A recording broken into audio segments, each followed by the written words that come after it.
अब सॉल्व करेंगे question number 4। Question number 4 क्या है? Sita sells a dining set to Nikita. उसका प्राइस कितने में वो बेचे? 6000 में। जब वो 6000 में बेचे एंड गेन 20%, तो 6000 में उसको प्रॉफिट कितने हुए? 20% प्रॉफिट हुए। वो क्वेश्चन पूछा for how much should she sell it to increase her profit by another 5%। 20% तो उसको प्रॉफिट हुआ है और वो 6000 में कितने वो और प्राइस डाल के बेचते तो उसको और भी 5% प्रॉफिट होता है। मतलब 20% ऑलरेडी प्रॉफिट है और उसको और भी 5% प्रॉफिट होगा, मतलब टोटल हमारा 25% प्रॉफिट होगा। लेकिन 20% प्रॉफिट किस में हुआ है?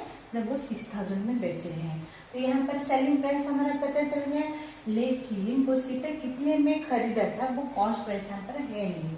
तो हम कॉस्ट प्राइस पहले उसका सॉल्व करके लाएंगे। तो क्या लिखेंगे? तो डाइनिंग सेट का सेलिंग प्राइस क्या है? तो लिखेंगे स्टेटमेंट में selling price of dining set.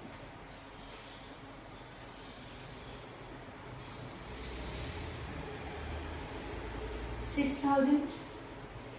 हाँ, जब वो 6000 में बेचा तो उसको प्रॉफिट कितने में? 20%।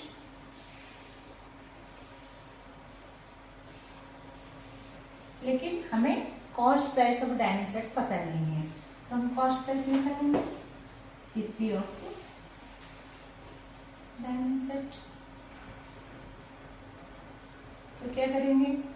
तो यहाँ पर फॉर्मूला पुट करेंगे तो CP is equal to SP multiple by 100 upon 100, क्योंकि इसको प्रॉफिट हुआ है तो प्रॉफिट परसेंटेज।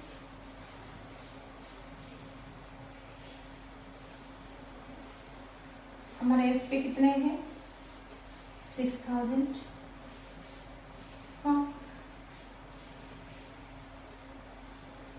अपन 100 20%। अच्छा है, ये यहाँ थोड़ा देखिए, जो मैं जो डायरेक्ट 5 20 10 लिख दे रही हूँ, ये ऐसे नहीं जो 20% या परसेंटेज आए तो उसको हम क्या करेंगे? सीधा सीधा नंबर लिखेंगे। इसको भी सॉल्व होते हैं। इसको कैसे सॉल्व करते हैं? 20% किसका है? 100 का 20 है।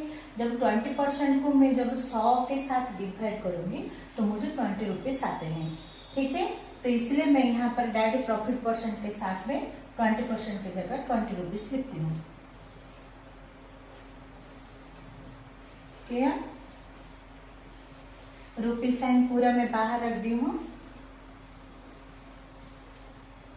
6000 मल्टीपल 100 अपन 120। हाँ, अभी उसको सॉल्व करेंगे।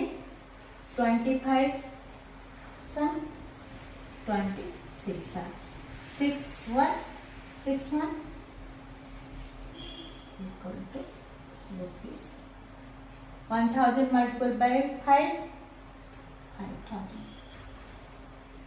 तो हमारा डाइनिंग सेट का एक्चुअली प्राइस है, जो कॉस्ट प्राइस जो खरीदा है 5000 देके खरीदे, फिर उसको बेचे 6000 में, जिसका 20% प्रॉफिट हुआ है। तो हमारे यहाँ पर सीपी ऑफ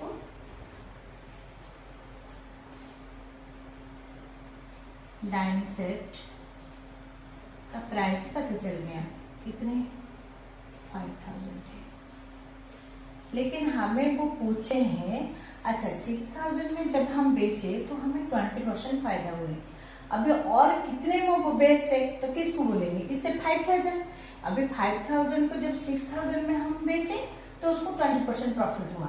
अभी ये 5000 को हम कितने में और ज्यादा बेचेंगे जिसको उसको 5% मोर प्रॉफिट होगा। मोर प्रॉफिट मतलब क्या है? ये 20% में होता है 6000, तो 5000 में हम 25 लिख सकते हैं। तो ये हमारा सिर्फ सीपी का प्रोसीजर हो गया।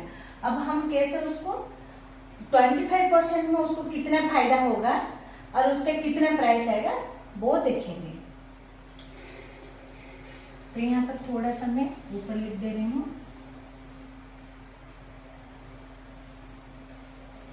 देखिए, हमारा सीपी है 5000 और हमें अभी क्वेश्चन में आंसर लाना है कितना? 25%। ठीक है, तो लिखेंगे CP of dining set equal to 5000 हुआ। अब मोर 5% मतलब उसको कितने है प्रॉफिट हुआ है 20%, मोर 5% मतलब प्रॉफिट परसेंट यहाँ पर मैं 25%।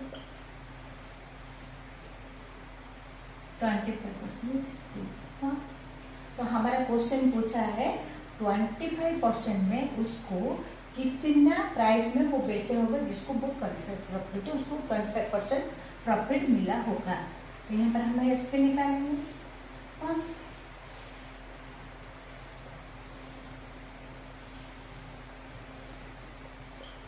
तो क्या करें, अभी यहाँ पर 6000 का कोई काम नहीं है। अभी हम क्या करेंगे 5000, क्योंकि हमारा कॉस्ट प्राइस है 5000, याद रखिए। अभी आप लोग को क्वेश्चन आएगा तो हमें 5000 क्यों निकाले, तो अभी तो डायरेक्ट 6000 कर सकते हैं। नहीं, 6000 क्योंकि वो हमारा सेलिंग प्राइस है, समझ में आए। ये हमें कॉस्ट प्राइस है, अभी हमारे कॉस्ट प्राइस से उसको 25% प्रॉफिट दिखाना है। तो SP is equal to formula क्या है, CP multiple by 100 plus profit percent upon 100। Okay,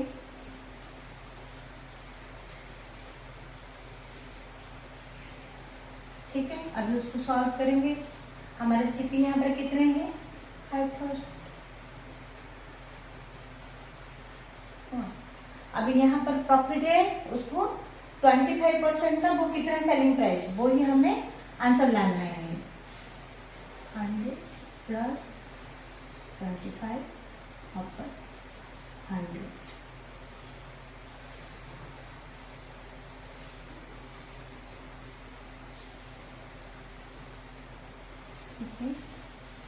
अब ये पूरा दोनों तरफ देखो, यहाँ पर हमारा रुपीज का साइन है, मैं बाहर निकाल देती हूँ। 5000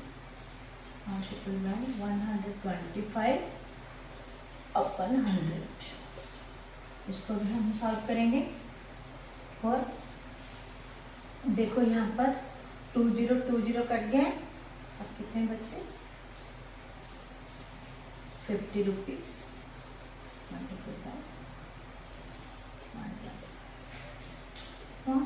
जब उसको हम सॉल्व करेंगे तो यहाँ पर मैं कर देती हूँ, उसको मल्टीप्लाई करेंगे 50 125 मल्टीपल बाय 50, तो 0 0 0 5 2 5 2 12, हाँ 5 2 7 10 10 प्लस 2 12 2 1 5 1 जा 5 6। हाँ, तो हमारा आंसर कितना है 6250। तो इसका आंसर होगा 6250। अभी समझ में, देखिए अभी 20% प्रॉफिट में उसको मिला 6000 में, जब बेचा तो उसको 20% प्रॉफिट मिला।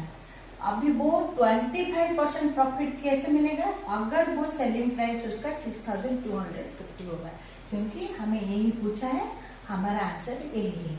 लास्ट में हम क्या लिख सकते हैं, यहाँ लिख सकते हो स्टेटमेंट देखे जी, if he sells if the selling price, if मैं ऊपर ही लिखते रही हूँ, ऊपर होगा, थोड़ा सा ऊपर का लाइन ड्रॉप करके,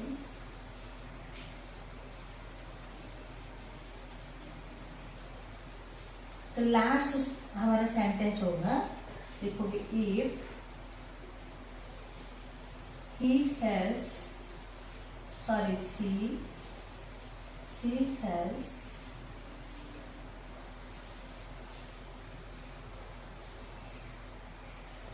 $6,250, then gets more profit, more 5% profit. Answer actually यहाँ पर ही हमारा आंसर खत्म होता है, लेकिन हमारा स्टेटमेंट के हिसाब से हमें लिखना है अगर वो 6000 की जगह अगर 6250 में अगर डाइनिंग सेट बेच दे तो उसको टोटली 25% प्रॉफिट होती है। क्लियर?